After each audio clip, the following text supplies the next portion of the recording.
Ok, donc on va regarder ici les options de calque dans InDesign et on démarre dans Photoshop.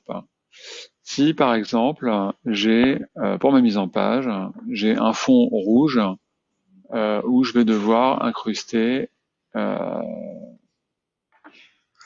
plusieurs photos différentes. Un coup celle-là, un coup celle-là, ou même si j'ai par exemple un fond un peu particulier, on va partir de ça et je vais devoir incruster un coup ça, un coup ça, un coup ça.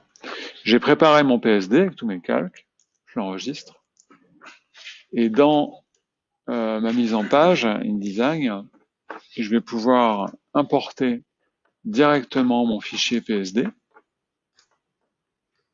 OK. Et là, je peux aller dans le menu Objet, Option de calque d'objet, et il va m'afficher en fait tous les calques qui sont présents dans mon Photoshop. Et je peux lui choisir, lui dire, bah non, tu vas plutôt m'afficher celui-là. OK. Je peux dupliquer mon bloc image et retourner dans Objet, Option de calque, et dire, bah pour celui-là, ce sera plutôt celle-là. Hein, je vais sélectionner la visibilité de ce que je vais afficher dans mon InDesign. Hein, et puis là, par exemple, voilà. L'intérêt, c'est que j'ai qu'un seul fichier Photoshop qui est incorporé dans mon InDesign, qui est importé.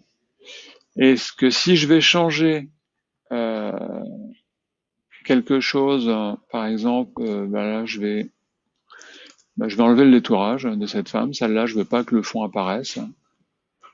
J'enregistre mon PSD. Et quand je retourne dans InDesign, il me dit que mon fichier est à mettre à jour, bien sûr. Ok, voilà. Il va me garder mes options d'affichage. C'est-à-dire que lui, elle, on voit bien, on n'a plus le détourage. Les autres sont restées comme elles étaient. Donc ça, c'est assez intéressant. Le petit truc auquel il faut faire attention par contre, c'est que si je rajoute un calque, admettons, hein, je vais venir, voilà, je vais plutôt avoir un fond,